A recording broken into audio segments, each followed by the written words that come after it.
വന്ദനം. ഗുരുവായൂർ ഭക്തർ എന്ന വിഷയത്തിൽ ഒരു പ്രസംഗം നടത്തുക എന്നത് ഒരു മഹാഭാഗ്യമായി ഞാൻ കരുതുന്നു.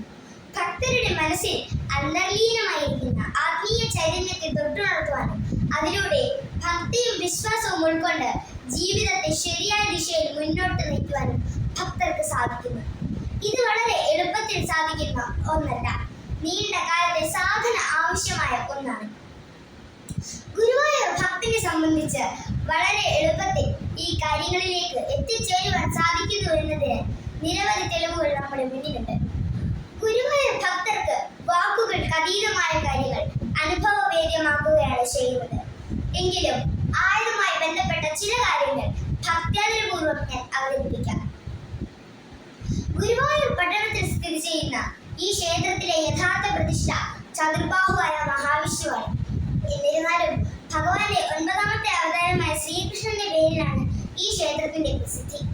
കൃഷ്ണാവതാര സമയത്ത് മാതാപിതാക്കളായ ദേവകിക്കും വസുദേവർക്കും കാരാഗ്രഹത്തിൽ വെച്ച് ദർശനം നൽകിയ മഹാവിഷ്ണുവാണ് ഇവിടെയുള്ളത് എന്ന് ഭക്തർ വിശ്വസിക്കുന്നു. ഭഗവാനെ കാണുവാനും ഭഗവാന്റെ സാമീപ്യം അനുഭവിച്ചറിയാനും കഴിഞ്ഞ ഭക്തരായിരുന്നു മേൽപ്പത്തൂർ നാരായണ ഭട്ടതിരി, ചെമ്പൈ വൈദ്യനാഥൻ ഭാഗവതർ, പൂന്താനം നമ്പൂതിരി, വില്ലുമംഗല സ്വാമിയാർ, കുറുവില മഞ്ജുള തുടങ്ങിയ ഒട്ടനവധി വ്യക്തികൾ. ഒരു നാൾ മേൽപ്പത്തൂർ നാരായണ ഭട്ടതിരി വാതരോഗത്താൽ കഷ്ടപ്പാടനുഭവിച്ചിരുന്നു. പണ്ഡിതനും കഴിവുമായ എഴുത്തച്ഛന്റെ ഉപദേശം സ്വീകരിച്ച് അദ്ദേഹം ഗുരുവായൂർ ഭജനം എഴുതി.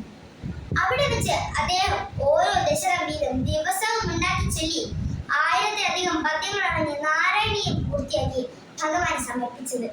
അതോടെ അദ്ദേഹത്തിന്റെ വാതരോഗം പൂർണ്ണമായും സുഖപ്പെടുകയും ചെയ്തു.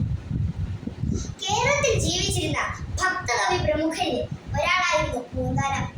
ദീർഘനാൾ നീണ്ടുനിന്ന അനവധി ദുഃഖത്തിനൊടുവിൽ ഉണ്ണി പിറന്നപ്പോൾ ഇല്ലത്ത് സന്തോഷവും ശാന്തിയും കളിയാടി. എന്നാൽ അന്നപ്രാശ ദിനത്തിൽ ആ കുഞ്ഞു മരിച്ചതോടെ പൂന്താനം തന്റെ ജീവിതം ഭഗവത് ചിന്തകൾക്കായി മാറ്റിവെച്ചു. ഉണ്ണികൃഷ്ണൻ മനസ്സിൽ കളിക്കുമ്പോൾ ഉണ്ണികൾ മറ്റ് വേണമോ മക്കളായി.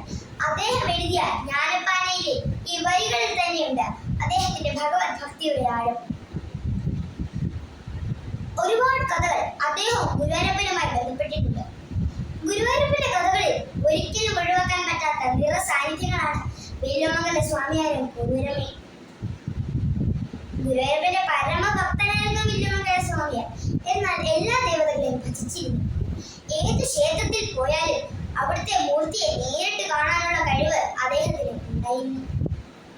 അതുപോലെ തന്നെ തികഞ്ഞ കൃഷ്ണഭക്തിയായിരുന്നു കുറുവിലമ്മ. തന്റെ ദുഃഖങ്ങളെല്ലാം കൃഷ്ണപാദങ്ങളിൽ സമർപ്പിച്ച് ദിനങ്ങൾ കഴിച്ചുകൂട്ടി. ഭക്തരുടെ ദുഃഖം അവർ പറയാതെ തന്നെ ഭഗവാൻ മനസ്സിലാക്കും എന്നതിന് ഒരു ഉത്തമ ഉദാഹരണമാണ് ഇത്. ഭഗവാൻ കുറുവിലമ്മയുടെ അടുത്ത് ഒരു പണിക്കാരനായ ഉണ്ണിയായി വരികയും അമ്മയ്ക്ക് വേണ്ട എല്ലാ കാര്യങ്ങളും ഒരു പുത്രൻ ചെയ്തു കൊടുക്കുന്നത് പോലെ സ്വയം ചെയ്തു കൊടുക്കുകയും ചെയ്തു. പക്ഷേ കൂടെയുള്ള ഉണ്ണി സാക്ഷാൽ ഭഗവാനാണ് എന്ന് അമ്മയ്ക്ക് മനസ്സിലാക്കി കൊടുത്തത് വില്ലുമംഗല സ്വാമിയാരാണ്. താൻ പൂജയും ധ്യാനവും കൊണ്ട് നേടിയ ഭാഗ്യം കുറുവിലമ്മ വെറും നിഷ്കളങ്ക ഭക്തി കൊണ്ട് നേടി എന്നായിരുന്നു അദ്ദേഹത്തിന്റെ അഭിപ്രായം. കുറുവിലമ്മ 93ാം വയസ്സിൽ ഉടലോടെ വൈകുണ്ഠ ലോകം പോയി എന്നാണ് വിശ്വാസം. ഭഗവാനോടുള്ള അകമഴിഞ്ഞ ഭക്തി ഒന്ന് മാത്രം മതി ഭഗവാൻ എപ്പോഴും നമ്മുടെ കൂടെ ഉണ്ടാവാൻ. ഭഗവാന്റെ ഭക്തരെ കുറിച്ച് കേൾക്കാൻ മനസ്സ് കാണിച്ച എല്ലാ സജ്ജനങ്ങൾക്കും ഭഗവാന്റെ നാമത്തിൽ നന്ദി രേഖപ്പെടുത്തുന്നു. നന്ദി, നമസ്കാരം.